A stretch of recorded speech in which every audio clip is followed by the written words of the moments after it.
So we have another blast from the past theory that I should have added to the previous one where I discussed the fact that I tried to negotiate the fallen angels after the war in heaven as described in the book of Enoch. That's not part of your Bible, but is also is quoted often in your Bible as far as this war in heaven, that they were cast down to earth. That was their pale, that was their punishment, right?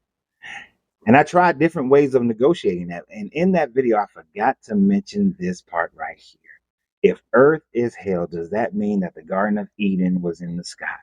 My initial thought process when I tried to reconcile it was that Eden was placed in a special confined bubble uh, situation, and hell was outside of the Garden of Eden, outside of paradise.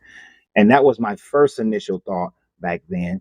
Now, also, one of the thoughts that I did have, and something that I still see people try to negotiate today, is that the Garden of Eden happened on a different dimensional plane.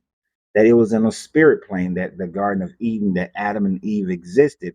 And when they ate from the fruit, they died the spiritual death, and then they materialized as flesh on earth when they were kicked out of the garden.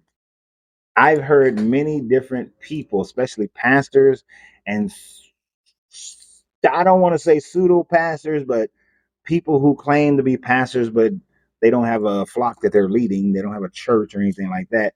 I've seen many of those people also go on to that, go into that mindset where they're saying that Adam and Eve existed spiritually only, and when they ate from the fruit, they then became flesh. Well, how did they eat from a fruit if the fruit is matter, but they were spiritual? Would not the fruit then have to be a spiritual tree?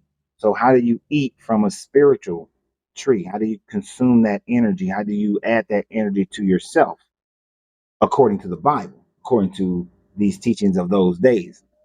So, either the garden was a real garden, because how is your deity walking in the cool of the day if it is spiritual and not physical?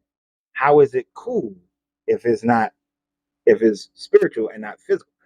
You see, there are too many anthropomorphized elements within the story that makes it where it has to be a place on earth. This is why I quickly dispensed of that idea and conceptualized it as a protected environment, kind of like a zoo, right? It's a zoo. You got a domed zoo. In the Anunnaki version, the Sumerian version, then it is a domed enclosure. It's called an enclosure. The Garden of Eden is an enclosure. So it is, and what do we call enclosure? We call zoos enclosures. We call animal reserves enclosures. We call aquariums enclosures. So they were like pets in an enclosure, or to not be mean, they were beings that were being protected from lesser beings and animals on the outside. But according to the story, all the animals came to Adam. So why did he need? He didn't need to be in a enclosure. And plus, if all the animals came to him, were the animals in the sky as well? Were they spiritual, or were they in the sky, or were they in some type of enclosure?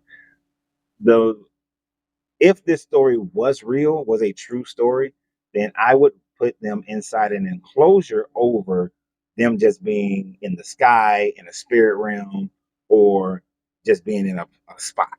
But they would have been in a protected enclosure and then got kicked out of that protected enclosure when they ate from this tree of knowledge of good and evil. But in the Sumerian version, it is the fact that TT was pregnant and they were supposed to not be able to become pregnant.